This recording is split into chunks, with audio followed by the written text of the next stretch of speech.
Today I'll be presenting the significance of the fountain scene between pages 29 and 31 in the novel Atonement by Ian McEwan.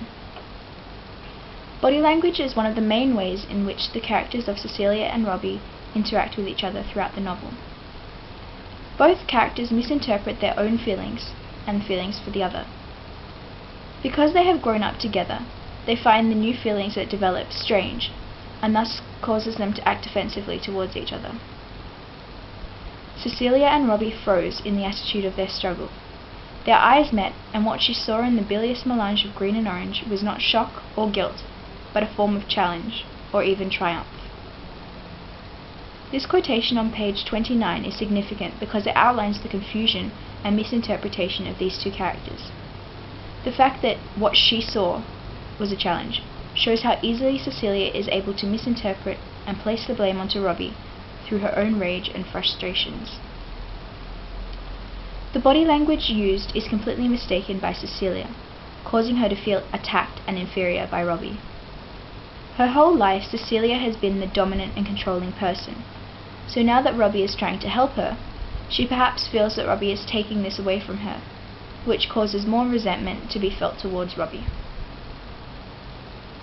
Body language is used by McEwan throughout the novel as a way to show the insignificance of words, as they can easily be twisted, and the misinterpretation between characters. For example, later on in the novel, when Cecilia and Robbie are in the library, they communicate very much through body language. It was only then that it occurred to him that she might not be shrinking from him, but drawing him in, from page 133. It was also body language that had caused Bryony to misinterpret Robbie's motives in the library. He looked so huge and wild, and Cecilia, with her bare shoulders and thin arms, so frail, on page 123. This chapter is through the viewpoint of Cecilia.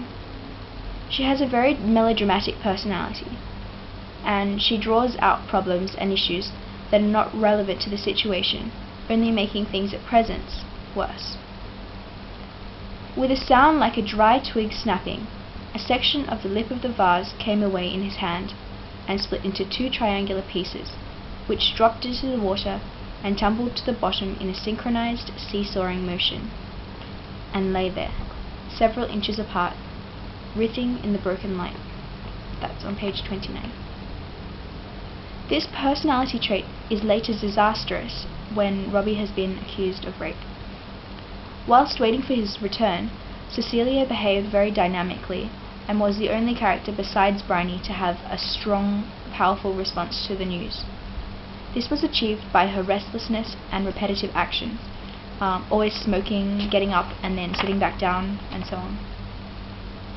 Her violent reaction to the letter being read, when everyone else had a passive reaction, only made the situation look worse for Robbie, as she made it seem as though it was possible that he really was guilty and that he is a maniac, as Bryony claims him to be. Then the letter lay exposed on her mother's lap, and Cecilia was on her feet, then moving towards them from the harpsichord stool. "How dare you? How dare you all?" Leon stood too and made a calming gesture with his palms. "See." When she made a lunge to snatch the letter from her mother, she found not only her brother, but the two policemen in her way. Quotation from page 178. Her exaggeration was wild and very exaggerated. For something so small, it caused her to increase the likelihood of people believing that Robbie had raped Lola and was helping the cause against him rather than the cause for him. Throughout the fountain scene, Cecilia is constantly punishing Robbie. On page 29, it was irresistible, she knew, even delicious, for the graver it was, the worse it would be for Robbie. And then on page 30, denying his help, any possibility of amends was his punishment. The unexpectedly freezing water that caused her to gasp was his punishment. She held her breath and sank, leaving her hair fanned out across the surface. Drowning herself would be his punishment, and then he did not exist, he was banished, and this was also the punishment. The repetition of the word punishment emphasizes Cecilia's being prone to exaggeration. It's also ironic because she too was involved in the breaking of the vase. This shows that Cecilia is using the vase as an excuse to punish Robbie for her confused feelings towards him, rather than what had actually happened. Cecilia is an unintentionally destructive character. This could be due to the fact that Cecilia grew up without a true mother figure, as Emily Tallis has migraine problems. Therefore, she does not have depth and cannot cope with everything that she is given. It was difficult to see because the roiling surface had yet to recover its tranquility, and the turbulence was given by the lingering spirit of her fury. He put his hand flat upon the surface, as though to quell it. Quote from page 31. The idea that Cecilia has no depth links back to when Cecilia is first described in the drawing room, where everything is very surface and has no depth to it.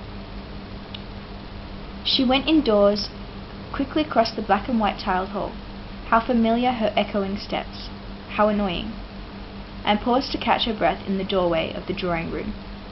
Dripping coolly onto her sandaled feet, the untidy bunch of rosebay, willow herb, and irises brought her to a better state of mind. The vase she was looking for was on an American cherry wood table by the French windows, which was slightly ajar. Quote from page 21. In this quote there are a lot of strong imagery.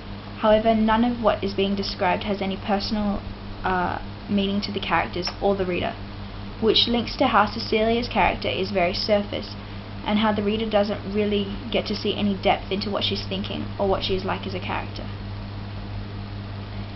In conclusion, this scene is significant as it foreshadows what is going to happen later on in the novel.